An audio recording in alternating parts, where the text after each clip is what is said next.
¿ok? Así, cuando aumentamos el área,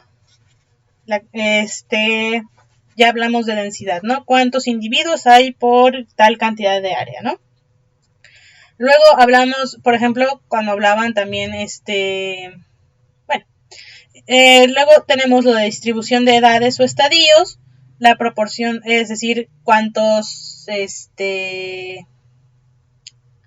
individuos hay en estadio de cría o cachorro, cuántos van como juveniles, cuántos hay como adultos, cuántos están en edad reproductiva, cuántos están en senectud, ¿no? O cuántos hay de los 0 a los 10 meses, cuántos hay de los 10 meses a los 3 años, cuántos hay en esa población de los 3 años a los 20, etcétera, ¿no? O a los 15 y cuántos hay de 15 en adelante, ¿no? La proporción de sexos, cuántos machos hay y cuántas hembras, es decir, no sé, 3 a 4, por ejemplo, 3 hembras a 4 machos, etcétera, ¿no? Y la disposición espacial, cómo distribuyen su espacio, ¿no? Dónde se encuentran, qué lugar utilizan para su casa, qué lugar utilizan para dormir, qué lugar utilizan para alimentarse, para hacer sus necesidades, dónde marcan territorio, etcétera, ¿no? Luego tenemos los procesos individuales, que son el desarrollo, crecimiento, movimiento, reproducción, alimentación y muerte de cada individuo, es decir, cómo se van desarrollando, cómo van creciendo, cómo se mueven, si se reproducen o no, de qué se alimentan y cuándo, y si es suficiente, y cuándo mueren, ¿no? Y por qué. Y luego para procesos poblacionales tenemos crecimiento poblacional, es decir, qué tanto aumenta en las etapas o qué tanto decrece.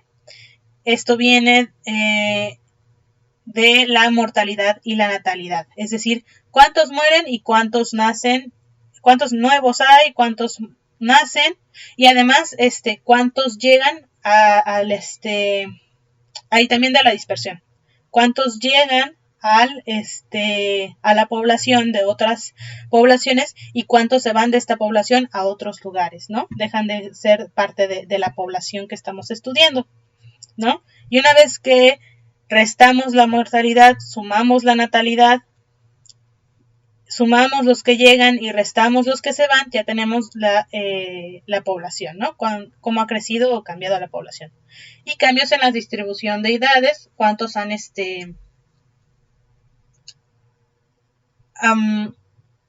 cuántos han crecido y a qué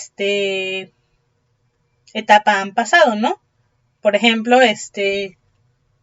cuántos pasan de estadios de cachorro a juveniles y de juveniles a adultos y cuántos siguen otra vez cuando se hace la segunda parte del estudio en cachorro o cuántos siguen como juveniles o cuántos siguen como adultos y no pasaron a la senectud, ¿no?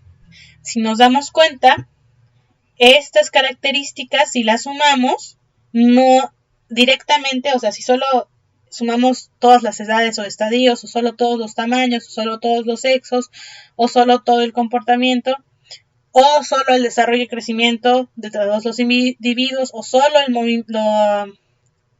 el tipo de movimiento, o solo la reproducción, o solo la alimentación, o solo la muerte de los individuos, no nos dan como resultado directo todas estas características y procesos poblacionales.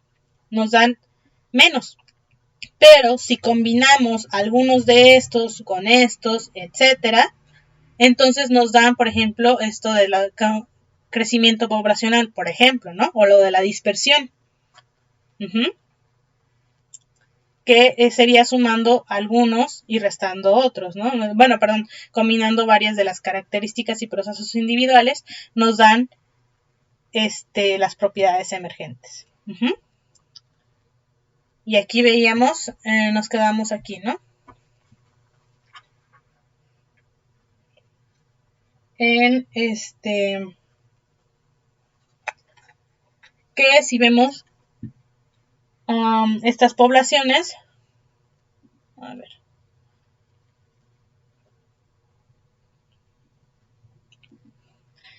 Entonces estábamos hablando de que como características individuales de estos podíamos ver la edad o estadio de cada uno, cuántos años tiene cuántos tiene cuántos, si este es cachorro o no, si este es adulto o no, si estos son juveniles, si este es juvenil, si este es juvenil, si este es adulto, etcétera, ¿no? El tamaño que tiene cada uno,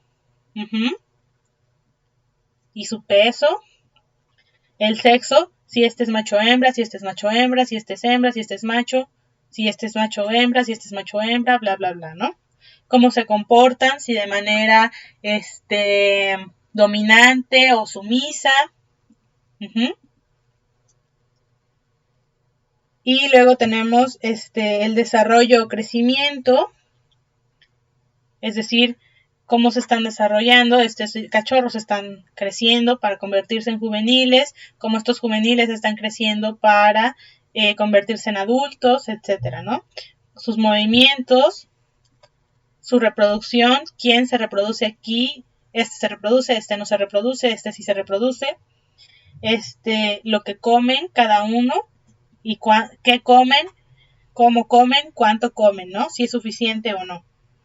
Si se mueren, si se muere este o se muere el otro, y por qué, ¿no? Si por enfermedad, porque otro individuo lo mató, porque no era lo suficientemente resistente al clima, etcétera, ¿no? O no tuvo la suficiente alimentación. Y luego podemos ver las características, sí, las características poblacionales, ¿no? Y además si se alimentan de o de no, de no. O estos de o estos de o de aquí, o de acá, ¿no? Y bueno, tenemos también las características poblacionales, la densidad o abundancia, es decir, cuántos hay aquí y en qué área, cuántos hay aquí y en qué área, cuántos hay aquí y en qué área, cuántos hay aquí y en qué área, cuántos hay aquí y en qué área, ¿no? La distribución de edades o estadios, cuántos son cachorros, por ejemplo aquí, cuántos son adultos, si vemos aquí son 1, 2, 3, 4, 5, 6 cachorros a un adulto, ¿no? Y aquí son, no sé, 2 adultos y 2 juveniles. Y aquí son los 4 adultos, ¿no? Bueno, creo que son más 6 adultos, ¿no? Etcétera. Proporción de sexos, o bueno, cuántos tienen de 0 a 10 meses, etcétera, ¿no? Proporción de sexos, cuántos son machos, cuántos son hembras, cuántos son machos, hembras, bla, bla, bla. La disposición espacial, en dónde están, hacia dónde se mueven, etc. Perdón, en dónde están, ¿no? Y luego los procesos poblacionales ya son el crecimiento de población, cuántos nacen, cuántos mueren, con natalidad y mortalidad, y de dispersión, ¿no? Cuántos pasan de esta manada a esta, y cuántos pasan de esta a esta, y de esta cuántos salen y se van a esta otra, o se van como lobos solitarios. Cambios en la distribución de edades, cuántos de estos cachorros pasan a ser juveniles, cuántos de estos adultos pasan a la senectud y cuántos se quedan en la adultez, etcétera, ¿no? Y bueno, dispersión, etcétera. Bien, entonces estas son las propiedades emergentes de estas poblaciones. También podríamos hablar de las propiedades emergentes de la población de ciervos, ¿no? Imaginemos que todos son de venado cola blanca. Estos ya les dije es el venado rojo, ciervo rojo, no es blanca. Pero imaginemos que son venado cola blanca, ¿no? Bien.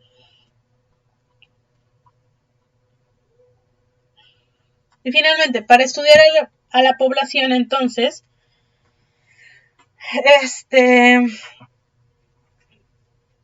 podemos decir que el sistema poblacional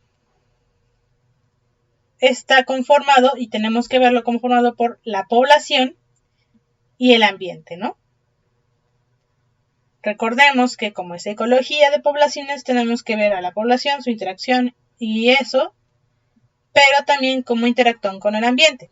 Y del ambiente, la parte biótica, es decir, los otros seres vivos, y la parte abiótica, los otros elementos que no están vivos, ¿no? Que no son biológicos. Bien, hasta aquí vamos a dejar la clase de